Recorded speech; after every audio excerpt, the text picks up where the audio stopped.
Nasilayan na ang bonggang transformation ni Banet to Vanessa, played by Yazzie Pressman sa Black Rider. Pero may iba pang pasabog ang series dahil may isang opa na makiki-join force sa aksyon. Makichika kay Aubrey Carampel. Vanessa 2.0. Out na ang signature curly hair ni Banet. At in ang classy and sophisticated look ng karakter ni Yazzie Pressman na si Vanessa sa Black Rider. Pagkatapos kasi ng Red Wedding Massacre kung saan nabaril si Banet sa ulo, wala po akong maalala. Nagkaroon siya ng amnesia. Sakto namang natuntun siya ni President William Romero na natuklasang si Banet pala ang kanyang nawawalang anak. Pakaganda ng anak ko. Ibang-iba na po yung damit niya, ibang-iba na po yung ayos niya. At wala po talaga siyang maalala. So, completely brainwashed. Yun po yung isa sa mga pinakaunang sinabi po sa kanya ni President.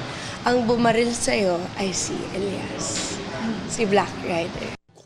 Kasabay ng kanyang transformation, naghahanda na rin daw si Yazzie na sumabak sa mas maaaksyong mga eksena. Ibang klase naman daw ng palaban si Vanessa. Ito, wala talagang makakalapit sa kanya ngayon kasi meron na siya talagang paninindigan. Alam niya na kung nasang pwesto siya, sinabi sa kanya anak siya ng presidente, sinabi sa kanya na si Black Rider ang pwedeng pumatay sa kanya, so lagi po siyang naka-ready. Sa episode ngayong gabi, dapat daw abangan ang muling pagkukrus ng landas ni Banet at Elias aka Black Rider. Nawala na lang po ako ng matagal na panahon, lumipas na ang ilang buwan. Kaya very shocking para kay Elias.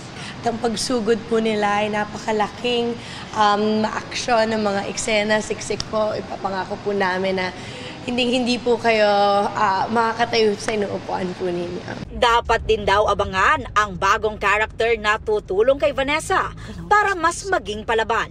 Ang clue, siya ay from the land of K-drama. Ang trainer po ni Banet ay napaka-familiar po sa marami po mga Pilipino, lalo-lalo na po sa mga nanonood ng K-drama. So, very, very exciting po. Ang set po namin nagkakagulo every time na may mga ganun po kaming eksena. Pero we're very, very excited to see if you guys would love this new character.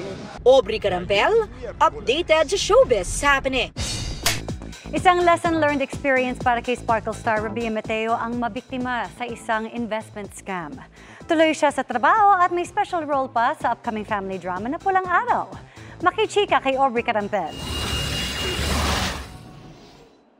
Malaking halaga raw ng pera ang hindi pa nababawi ni Sparkle Beauty Queen and Miss Universe Philippines 2020 Rabia Mateo matapos mabiktima sa isang hinihinala niyang investment scam.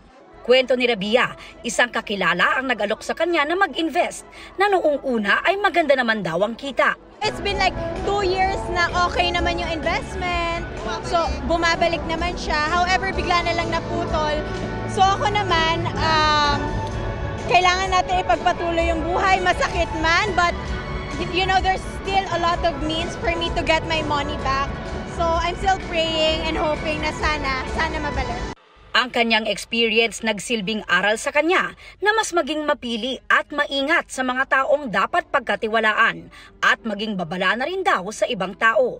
Sana sa mga kababayan natin to be very careful with their money kasi hard-earned yun eh. Sa kabila raw ng nangyari, tuloy pa rin daw si Rabia sa pagnenegosyo. May investment daw siya sa jewelry business at plano ring pumasok sa real estate. We really need to be smart with our money kasi alam naman po natin yung showbiz, may on-season, may off-season. So, technically during my off-season, I need to do something meaningful pa rin. Isa sa mga pinagkakaabalahan ni Rabia ang inaabangang biggest family drama of 2024 na Pulang Araw. Excited daw siya dahil mayroon siyang special role. Share ko lang, masayang scene namin ni Alden. It's historical pero may comedic side din. So it's a lighter aspect sa teleserye. Ang co-star ni Rabia sa Pulang Araw na si Ashley Ortega, iba raw ang naging paghahanda mula sa previous role sa Legal Wives at Hearts on Ice. Yung role ko dito kasi, kailangan bigyan ng justice. It's really challenging kasi nanggaling ako sa role ko sa Hearts on Ice na Ponggay. So medyo pa-sweet. Dito naman, it's a very sensitive role. So kailangan you have to do your research, and I was able to interview real comfort women. So dun ako manggagaling manghugot. Aminado si Ashley na may kaakibat na pressure ang kanyang pagganap sa Pulang Araw after ng kanyang recent Best Actress win sa Harlem International Film Festival. Lahat ng tao, ang taas na ng expectations, kinakabahan ako. Pero kahit nanalo ako ng Best Actress, I still have a lot to learn. So I still wanna grow in my craft. Marami pa akong kakaining bigas. Aubrey Carampel, updated sa showbiz happenings. All about K-pop at K-Lig ang chika natin para updated sa showbiz happenings. Today's the day for the God of Music, 17. Itatanghal na kasi ang grupo bilang first ever Goodwill Ambassador of the Youth by UNESCO. Congratulations, 17! May regalo naman si BTS V para sa ARMY. Yan ang isang poster with a title, Type 1. Wala pang hint si V sa kanyang new project, pero hula ng ARMY baka isa itong new single. It's a happy day din for EXO-Ls dahil may day 2 na ang Bloom FanCon ni Dio sa bansa. Ang Squid Game actor naman na si Wee Ha-jun off to Manila rin this September para sa kanyang A Wively Day fan meeting tour. Di lang nakisaya, nabusog din sa kaalaman at delicacy ang ilang sparkle stars sa Batangas at Sarangani.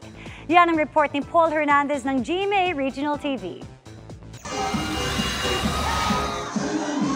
Hindi pa man ipinapalabas sa GMA Prime, damang-dama na ng cast ng upcoming murder mystery drama series na Widow's War ang excitement ng mga kapusong Batanggenyo.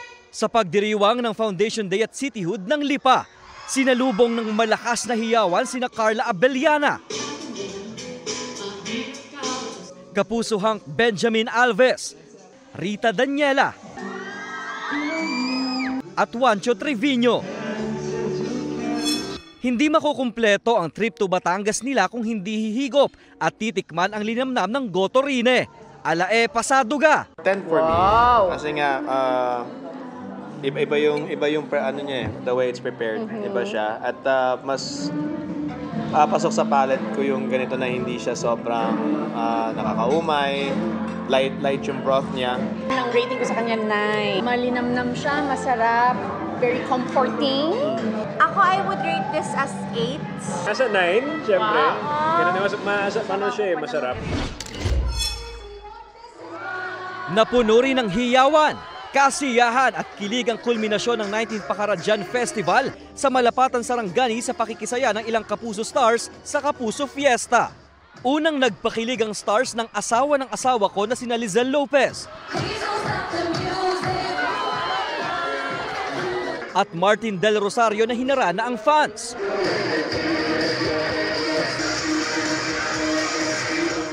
Mas tumaas ang excitement nang nag-perform si Sparkle star Andrea Torres na nakasama pang isa niyang fan on stage.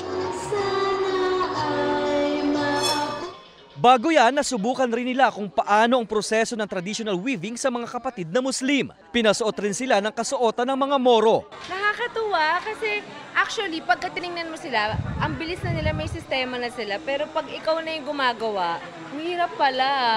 Kailangan talaga parang focus ka rin sa kanya.